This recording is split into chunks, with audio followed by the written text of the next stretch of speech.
the worst of the accidents that we're seeing, or at least maybe some of the spots that we're seeing trouble?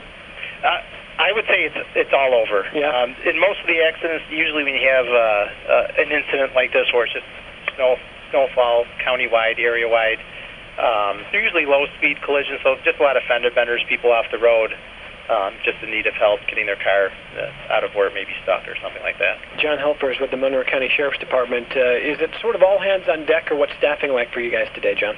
Yes, exactly. All hands on deck. Everyone we can get out there is out there. We've actually stepped up patrol with multiple four-wheel drive vehicles today, including a Humvee that we have for any emergency situations that will warrant the use of those vehicles.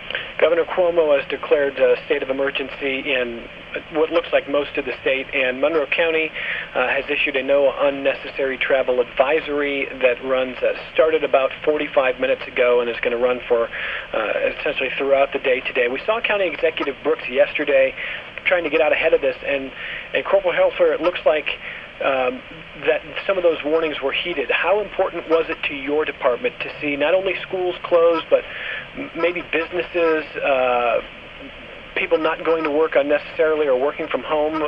What are you seeing? I think the advance warning is the best possible scenario, just because we all know how it is. The roads were light on the way to work today. I think because a lot of people, the schools were closed, as you said. And it gives people an advance notice to go to Wegmans, get the last-minute things you need, and just not the excuse to go out there and just say, I got to get a couple things from the store, that kind of thing. So you limit that traffic. So definitely is a help to all of us to have less people on the road, and that advance warning is certainly good.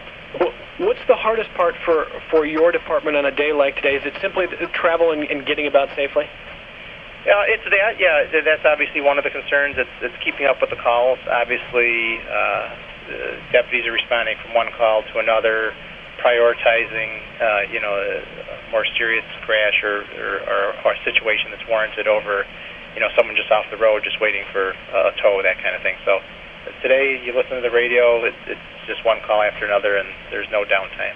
And lastly, John, we don't see County Executive Brooks or the sheriff or the leaders of departments often making an advance warning, and my guess is because you don't want to cry wolf. You want to be very careful with that, because you want it to be so that when you make those kind of warnings, people heed it. What's the consideration that goes into whether you want to kind of get out in advance and issue travel advisories even before any snow falls?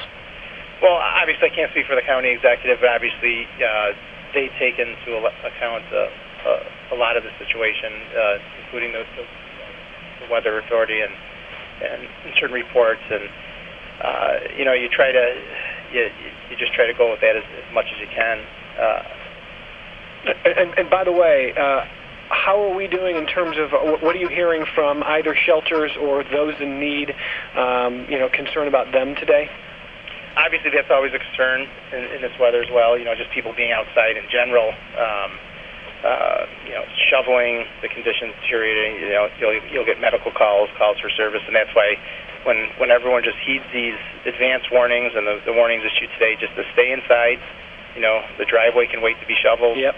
You don't need to be on the roadside. That's all a benefit to us and everyone around. Great day to help a neighbor, isn't it, John? Exactly. Yeah, especially if you see someone who's probably grabbing a shovel and maybe they shouldn't. Corporal John Helfer with the Monroe County Sheriff's Department. Thanks for the update, John. Appreciate it.